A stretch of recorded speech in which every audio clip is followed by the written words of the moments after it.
Welcome back to Cody in the Cinema. Today I'm going to be covering 5 films that are great watches from the Criterion Collection for summer of this year or any year. And as a matter of fact, I believe that these are 5 great places to start if you're new to the collection or new to movies outside of just what's been trending in the theater for the last few years. So the first one I wanted to talk about is one you may have seen in your English class, very famously, the original 12 Angry Men, starring Henry Fonda.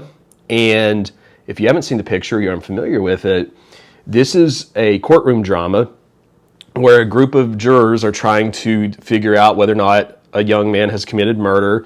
Most people think, okay, he did it, let's move on with it. But Henry Fonda's character refuses to say, hey, this guy's guilty, based on what seems to be flimsy evidence once the jurors begin to actually discuss the case. And everyone else is kind of in a hurry, and he's not. I mean, he really wants to get the verdict as close to right as he can.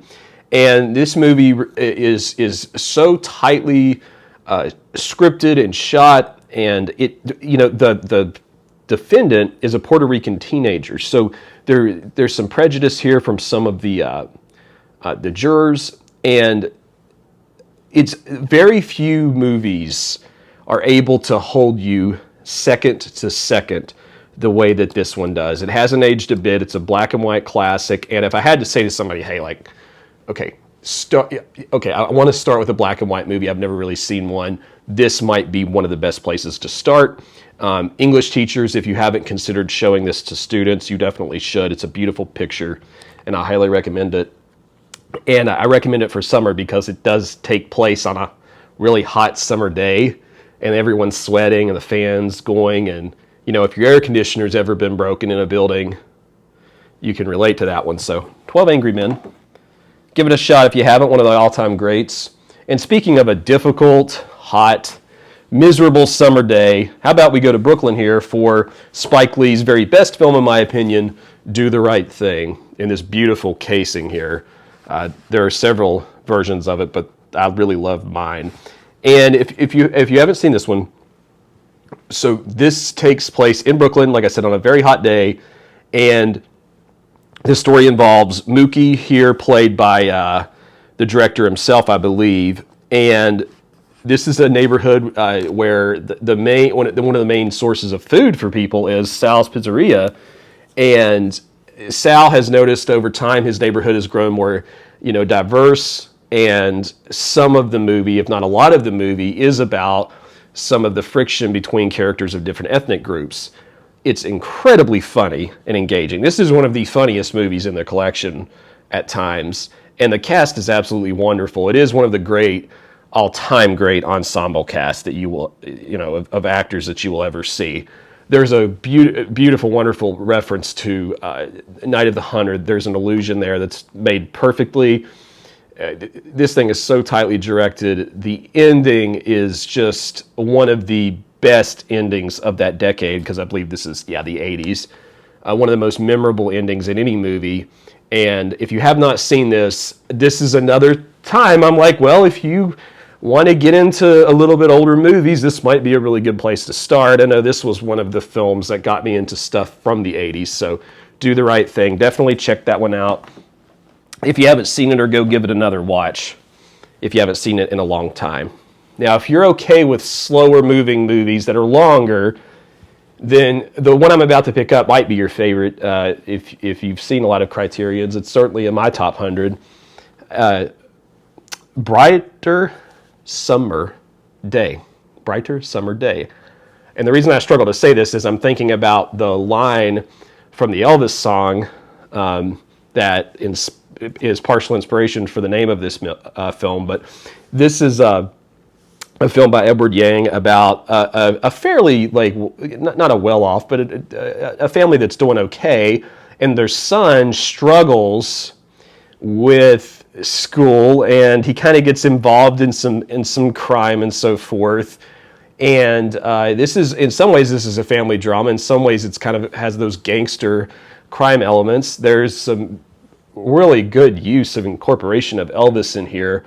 As far as visually impressive films, this is up there in the collection with films you have to see, if nothing else, for the visual beauty of the picture. And I say that all the time on this channel because I tend to only show you movies that I think have some visual appeal, but this one is in the very upper tier of those. I've only been able to watch this through all the way once, but I suspect that over the years I'll be watching this about, once a year, once every few years. Certainly a mandatory watch for anyone interested in movies. Brighter Summer Day, check it out. All right, next up, let's talk about Summer with Monika. So this is the booklet from the Bergman pack. And if you have that awesome Bergman set, around page 50 or so, it talks about this, and it's the portrayal of young love that remains powerful to this day, involving Harry and Monika.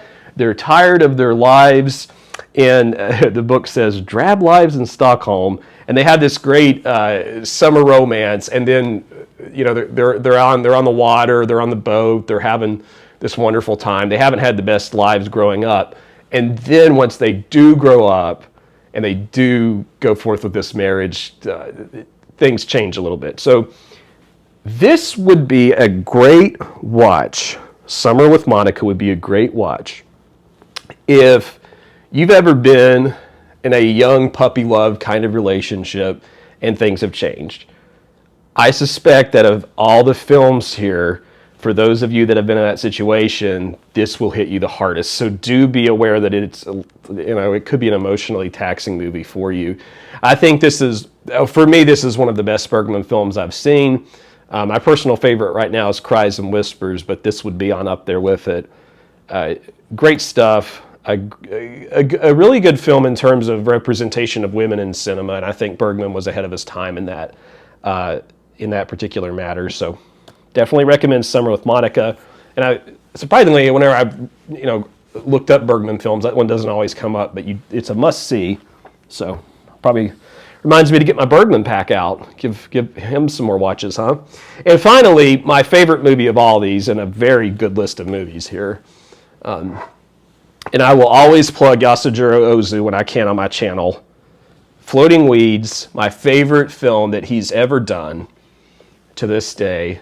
And it's a simple story of a acting theater troupe. There's the words. They come to this seaside town, and this man is this supposed uncle to this young boy who's visiting him, but actually he's really his father, as you learn early on. And some of the film is just him trying to reconnect with his son, who has no idea of the real circumstances. If you've ever used commentary tracks on these, the Roger Ebert did a fantastic commentary on here, and I mean, you have to watch it that way. So if you're a fan of Ozu, but you've never actually turned on the Roger Ebert commentary, you absolutely have to. The stuff that he points out in there, particularly with the composition of the frame, is very impressive, and that's what I would say about this. This is one of the most beautiful films in terms of how everything's composed within the frame that I've ever seen. And it just gives me such a delight every time the weather warms up to put this in. It's really good stuff. Definitely a top 10 movie for me, and certainly something that I could just talk endlessly about. But that's not why we're here. We're here to recommend a few great summer films from the Criterion Collection to you. All right. So there are obviously plenty more. I would like to hear from you what some you love are from the collection, or any other summer movies you might like as well. Let me know in the comments below what you think, and we'll see you next time on the channel. Don't forget to like and subscribe.